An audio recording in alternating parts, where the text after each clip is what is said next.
안녕하세요. 박진현 집사입니다. 오늘 함께 찬양하는 공동체가 너무 아름답게 느껴지네요. 네, 저는 오늘 1대1 양육을 통해 제가 선물처럼 받게 된 유익에 대해서 나누고 싶습니다. 저에게 올리브교회의 모토인 인생의 두 번째 산은 조금 부담스러운 모토였습니다. 머리로는 이해가 되고 또 그렇게 해야 된다는 것도 알지만 제 마음이 진심으로 원하는 삶은 아닌 것 같았습니다. 누군가와 친밀해지는 데 시간이 좀 걸리고 잘 모르는 사람과 소통하는 것을 그리 좋아하지 않는 편인 저의 개인적인 성향 때문에 인생의 두 번째 산 이야기를 들을 때마다 저는 마음이 마냥 편하지는 않았습니다. 누구보다 제 안에 그런 마음과 그런 힘이 없다는 걸 잘 알고 있었지만 그래도 이웃을 사랑하고 이웃을 위하고 이웃과 함께 머무는 것이 하나님의 뜻이라고 믿어져서 이웃을 대할 때 하나님의 마음과 하나님의 시선을 부어달라고 기도하며 구하고 있었습니다. 그러던 중 멘토로서 1대1 양육을 시작하게 되었는데요. 처음에는 양육이라서 이 자리가 두 번째 산을 오르는 자리인지 잘 모른 채로 시작을 하게 되었습니다. 1대1 양육을 시작한 뒤 양육 과정을 통해서 하나님을 나누는 시간뿐만 아니라 서로에 대해 나누는 시간이 많아졌고 어느덧 상대방의 사정이 마치 저의 상황과 사정처럼 느껴지고 저의 일처럼 기도하는 시간들이 쌓여갔습니다. 그렇게 자연스럽게 저는 이웃의 생각과 감정 또 상황에 함께 머물며 이웃과 동행하는 경험을 쌓게 되었습니다. 1대1 양육을 하던 중에 어느 날 아침 문득 그런 생각이 들었어요. 내가 요새 왜 이렇게 평안하지? 너무 이상한 거예요. 평상시에 아침에 눈을 뜨면 좀 복잡한 생각을 하기도 하고 좀 몸도 버겁기도 하고 기분이 별로였던 저인데 뭐가 바뀌었길래 내가 눈 뜨자마자 뭐 이렇게까지 기쁘고 평안하지? 라는 생각을 하면서 평안과 기쁨을 누리고 있었습니다. 그러던 중 하루는 말씀을 묵상하는데 이전부터 수없이 보았던 말씀이 새롭게 다가왔습니다. 데살로니가전서 5장 16절에서 18절에 항상 기뻐하라, 쉬지 말고 기도하라, 범사에 감사하라. 이것이 그리스도 예수 안에서 너희를 향하신 하나님의 뜻이니라 라는 말씀이었습니다. 저에게 이 말씀은 볼 때마다 항상 강한 명령으로 다가왔던 말씀이었습니다. 저 말씀대로 사는 게 가능한가? 가능하니까 하라고 하셨을 텐데 저게 어떻게 가능하지? 이런 생각을 한 적도 있었습니다. 그런데 그날은 그 말씀이 하나님의 명령이 아닌 하나님의 보호하심으로 좀 새롭게 다가왔습니다.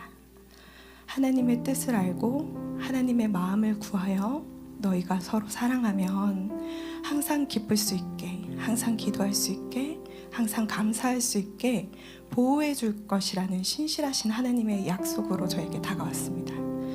그때 그 말씀을 새롭게 해석하게 되면서 제가 누리는 이 평안이 하나님의 마음과 하나님의 시선을 구하고 이웃과 함께 머물러 있기 때문에 누리고 있는 평안이라는 것을 알게 되었습니다.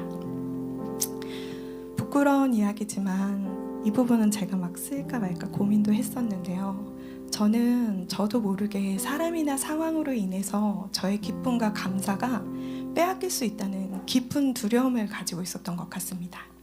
사람의 시선이나 판단, 또 난처한 상황에 놓일 것이 너무 심하게 두려웠던 거죠.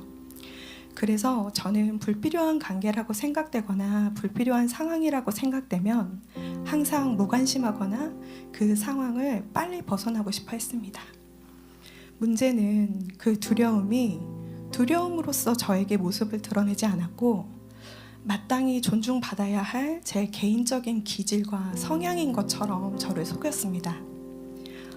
속고 있는 저는 이웃에게 점점 무관심해졌고 이웃에게서 점점 멀어지고 가족에게도 저를 점점 내세우고 있었습니다. 하지만 어떠한 사람도 어떠한 상황도 하나님 안에 있는 저에게서 기쁨과 감사를 빼앗을 수 없음을 진정으로 느끼게 되니 두려움의 실체가 드러났습니다.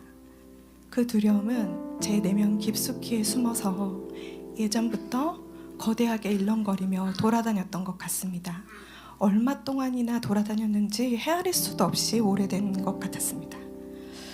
무슨 일을 하려고 하면 이왕 할 거면 너 꼭 잘해 라고 다그쳤고, 실수하거나 지치기라도 하면 네가 새 것이라고? 누가 그래, 너 아직도 예전 것이야 라고 저를 예수님 앞에서 죄인이라고 참소했고, 사람들은 너를 끊임없이 판단할 거야 라고 말을 걸며 스스로에게 만족이란 없게 만들었습니다. 골치 아픈데 너 하나하나 잘 챙겨, 이웃은 무슨 이웃이야, 넌 그만한 에너지도 없는 사람이잖아 라고 속이며 저를 숨게 만들었습니다. 하지만 말씀으로 조명된 그 두려움의 실체는 종이 호랑이의 그림자처럼 모습만 거대할 뿐 실제로는 아무 힘도 없는 아무것도 아니더라고요. 그렇게 진짜 문제들을 마주하고 나서 저는 하나님께 진짜 문제를 그제야 내려놓고 기도할 수 있었습니다. 그렇게 기도하니까 상황과 관계, 이웃에 대한 해석이 새로워지면서 자유해졌습니다. 하나님께서 태초에 지으신 저의 모습으로 온전히 저를 다시 빚으시고 회복시킬 거라는 기대 또한 많이 생겼습니다. 이번 1:1 양육을 통해 저는 끊어내기 어려운 얼매임에서 노인받는 유익을 누렸습니다. 마지막으로 1:1 양육을 추천하면서 간증을 마치고 싶은데요. 마태복음 18장 20절 말씀에는 두세 사람이 내 이름으로 모인 곳에는 나도 그들 중에 있느니라 라고 말씀하십니다. 자신의 말을 반드시 지키시고 이루시는 신실하신 하나님의 말씀입니다. 1:1 양육은 예수님이 함께 하겠다고 약속하신 만남입니다. 예수님이 함께 하시는 1:1 양육을 통해 많은 것을 누릴 수 있기를 바라며 저도 함께 기도하겠습니다. 감사합니다.